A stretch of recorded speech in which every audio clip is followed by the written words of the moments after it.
We know that no one can succeed alone. Since the Second World War, more than 120,000 Norwegian women and men have served shoulder to shoulder with friends and allied forces. They have participated in almost 100 missions, fighting for values on which we build our societies. A bridge of trust has been built between our brothers in arms and our allied countries. Some soldiers did not make it home, and many suffered injuries. A few have been honored as war heroes. None should be forgotten. So, welcome to another episode in Friends and Allies project under Øyeblikk and Evighet. And in this episode we are going to visit the Netherlands, the long-time allies and good friends of Norwegian Army and defense system. We are at the moment in Breda, at academy headquarters for the main education system in Holland. And with me today I have Major General Richard Oppelaar of the Royal Marine Corps. Was that correct, sir? That's perfect. Welcome aboard. Thank you very much. So you've been on this for a very long time, but you told me you started up back in the very early days as a Royal Marine. And did you ever think about ending up as a Major General? No, never. I came up in the draft system to become a reserve officer. And that's for a troop commander of the Marine Corps, which is actually not only for reserve officers, but also for career officers. Of course, a quite challenging course. And I really enjoyed the time, although there was quite harshness in the education. And they suggested for me to go to the Naval Academy to start a career in the Navy with the Marine Corps, which I did. And actually, I don't regret any second of that. I'm very grateful for that I had the opportunity to experience a broad variety, not only in training and education, but also on operations, and meeting interesting people and visiting very interesting places. Yes, because you have been operational, so you have been around, and you listed up for me earlier all the deployments you have been a part of. What was the first one? The first one was actually quite rapid after the fall down of the Berlin Wall. I remember very closely that we were on the winter deployments in Norway, and we are looking at the invasion of Iraq in 1991. And in April 1991, we were deployed to the northern parts of Iraq because Saddam Hussein was bashing the Kurdish population over there. So in basic, it was a humanitarian assistance operation. But actually, practically directly after our winter deployment, we redeployed to northern Turkey. From northern Turkey, we went to the northern part of Iraq. So that was 91 and 93, because it was a whole period of, peace support operations. The battalion where I was employed to Cambodia in 93. And also the Balkan region was quite unrestful. In 98, I was deployed to the Balkan with my company for a short period of time. And in 2003-4, we deployed with the whole battle group to the southern part of Iraq. And soon afterwards, we deployed the whole battle group again to the northern parts of Afghanistan. So you've been where it's happening all the time. Cambodia, what were you doing there? Well, for the people who are a little bit of our age, might recall that Cambodia in the 70s was the Pol Pot regime, and they killed millions of own population. And we came at a certain stage that the UN was deploying a peace operation in Cambodia in 92. So it was a UN operation, basically. We, as the Royal Navy and the Marine Corps, deployed 3 battle groups. I was in the last one of the battle group. So it was a UN operation to provide a secure environment for elections and also how to stabilize the country in gathering as much weapons as you can get, and keep the parties apart from attacking each other, and especially keeping the population safe. Within all this operation that you've been deployed to, have you ever encountered some moments that you will never forget, that will stick with you for eternity? I think that every operation is different. Maybe you get deployed to the same country, but in a different time frame, but operations are different. Because the setting is different, the threat is different, the people around you are different. So your impressions are different, and also your position can be different. Yeah, if you go back to Cambodia, what I recall, we deployed through Thailand, which was quite a modern country. And then we crossed the border and you came back to the Middle Ages because the Pol Pot regime demolished everything. What was there? Railroad systems, road systems, electricity. So to come back from a relatively modern society into the Middle Ages was also say, wow, what's happening over here? And that's about the environment. And the horrific, threat of mines. I also recall that the population in Cambodia, they knew there were mines, but that they had to grow rice. So they went into the rice fields. We also encountered quite a lot of casualties, civilian casualties, during the mines. I recall there was also a new Norwegian demining organization active in Cambodia. And mines worldwide are a huge threat. So in Bosnia also, a lot of populations, they don't hate each other from, recently. That history goes back to many centuries. So you see the whole frustration between the civilian population over there is still active now, as it was probably ages ago. That's remarkable. I think. And even the Balkan now is still unrestful. Recently, we deployed a company of Marine Corps also for keeping the situation steady in the Balkans. And it's 2024. So, southern Iraq as well. I mean, all the population was scrutinized by Saddam Hussein, especially the Shia population. Well, the Desert Storm, of course, in 91, but afterwards also we invaded actually Iraq to stabilize the country. Our sector, the Dutch sector, was about the same size as the whole of Holland. To get a scope on geography, for instance. And you see how the country and the population has suffered from a strict regime. Yeah, it's heartbreaking if you see that. Talking about going back in history, before we started, you told me that the Dutch Royal Marine and the British Royal Marine used to fight each other for centuries ago. And now you are cooperating and are working together, especially in the northern flank of NATO, like in Norway. Absolutely. Yeah, the history between the Royal Marines and Dutch Marines is more over 350 years. Of course, in those beginning periods, we are fighting each other duly about economic sense and on power and influence. And more or less in the same time frame, the Royal Marines and Dutch Marine Corps were established. But we also did a lot of campaigns together. We raided Gibraltar together. We did campaigns to Madrid together, in the Mediterranean together. So there is a method and a way of how we understand each other. I think the Dutch and the Brits are quite closer than a lot of people think. And I'm referring to mindset things. Yes, in 1972, the UK Marines and the Dutch Marines together in UKNL, a landing force, later on amphibious force, were tasked for the defense of the northern flank. And our main operating area was to be in northern Norway.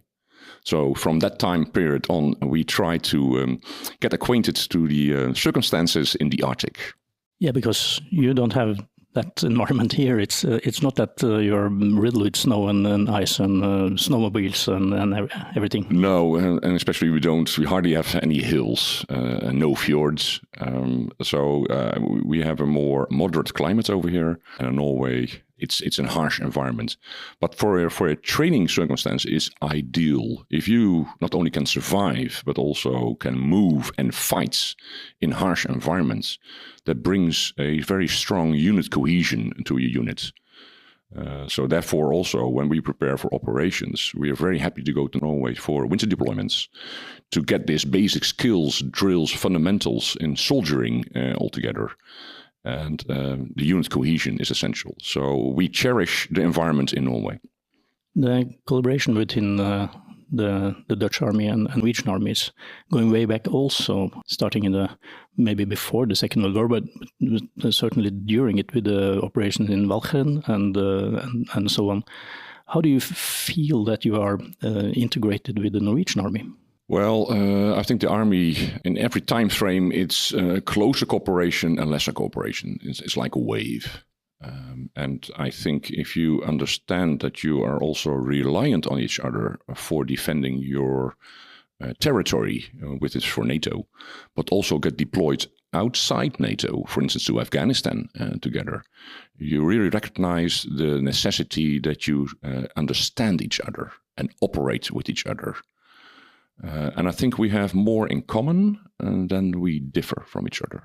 And if I can ask you, how do you move into recognition of your soldiers going out? Is it easy to give honors to them, or are there more to do in that area? I think the greatest appreciation is that you are together as a team, because that goes on for life. A medal is very nice to have. And of course, you have a medal parade, which the family can enjoy also, and they can recognize that their dad or mom have done things abroad. But I think this comradeship, I think that's the best word to describe. That's something you experience together and you keep together the remaining parts of your life. Something that will last. Or last, yes. And of course, the older you grow, all events get more romantic. I'm certain of it. Yeah. If we go to the present, you are head of the military academy here. How important is it to educate your soldiers? I think it's the essence to have military education. It is not a priority 10, it's a priority number 1. It's the gateway for our defense operations. So if you educate your officers or NCOs or your men in priority 10-ish, you understand that the quality will drop. So it's the front door for a coherent and a strong defense operations to have military education to the highest level. How do you conduct that? Do you actively recruit people into the military service, or is it more volunteering? In Netherlands, we don't have the draft system anymore. It's suspended, to state that correctly, I think in 95, 96-ish area. So we have a volunteer armed forces. So yes, the young population have to apply to come into the defense operation and defense forces. Is it popular? Well, I think it's quite popular. We don't have a lack of interests. One of the challenges nowadays is that we have a lack of personnel broadly through society. Because you see things like education and the social health system, they're also looking for personnel. And our economy has to drive. So if you go back to the 80s, where I came up, we had an unemployment rate for about, say, 8%.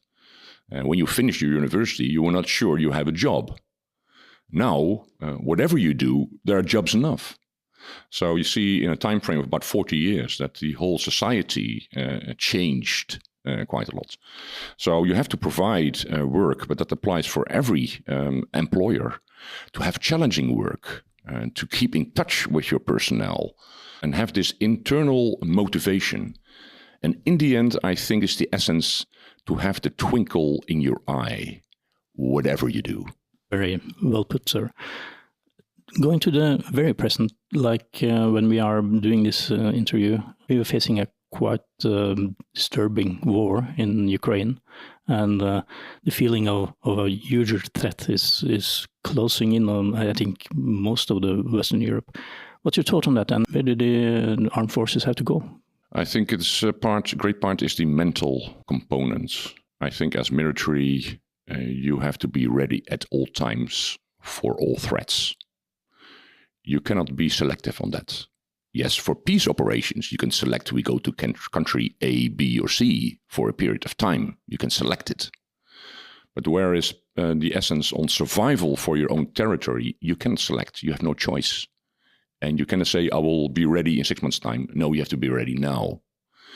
So I think that the invasion in Ukraine made for everyone, again, very lively what the essence is, how to defend your territory and your dear ones. And I know this feeling in the Norwegian population is more severe, more powerful than in the Dutch population. You are bordering the Russians. You know the Russians. Some people in the Netherlands think they know the Russians. So the closer you are to the threat, the more imminent you feel the threat. Being part of operations at the extent that you have, sir, you must have experienced hardship and things that maybe wish you never encountered and certainly want to not forget, but wish you never have seen. How do you cope with that? I think for all military, especially you listening, they will understand that you will see misery, you will experience misery. But in the end, we are for that. Because when all systems fail, the armed forces have to be there. And for officers means they have to be there to act and lead. So you have to understand that it's not in a peacetime environment that you do your thing in your nice uniform. No, you have to be ready for misery. And each person in life will experience misery from their youth, doing top sports or whatever. And the question is, you cannot prevent that kind of misery. You get it for free. The matter is, how do you take on this misery? For private life, I was married to a Norwegian wife. She deceased due to cancer a couple of years ago. But I'm not the only one. And I know other people have the same kind of misery. We lost our child also. And you see that it can break you, or it can bring you more together, can make you stronger. And that's also what military have. You experience the same thing. It makes you stronger as a person, as a professional. And we know that there are some colleagues who will suffer for that for life. Knowing that, you know that what you are doing is serious business. So whether you get misery in your private life or misery in professional life, you will get it. The matter is, how do you deal with it? And it's very nice that you have some people around you who won't solve your problem, but with whom you can talk and experience, change views, and how to deal with it.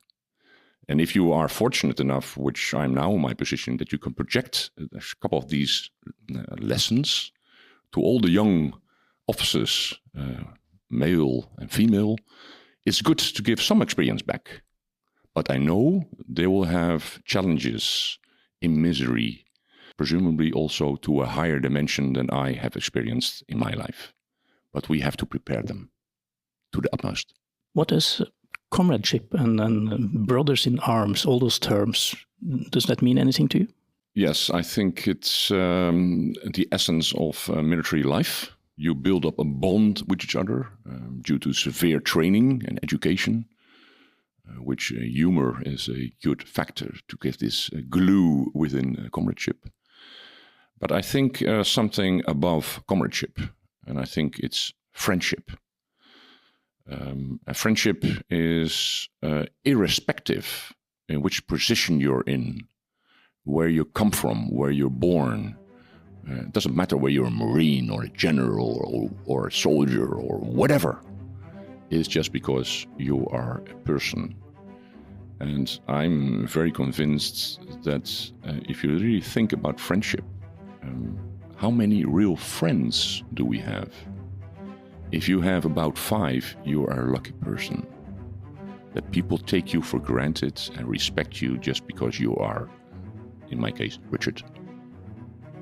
I hope that, and I wish that for everything around, every people around. Friends on TikTok or Facebook are not always your friends.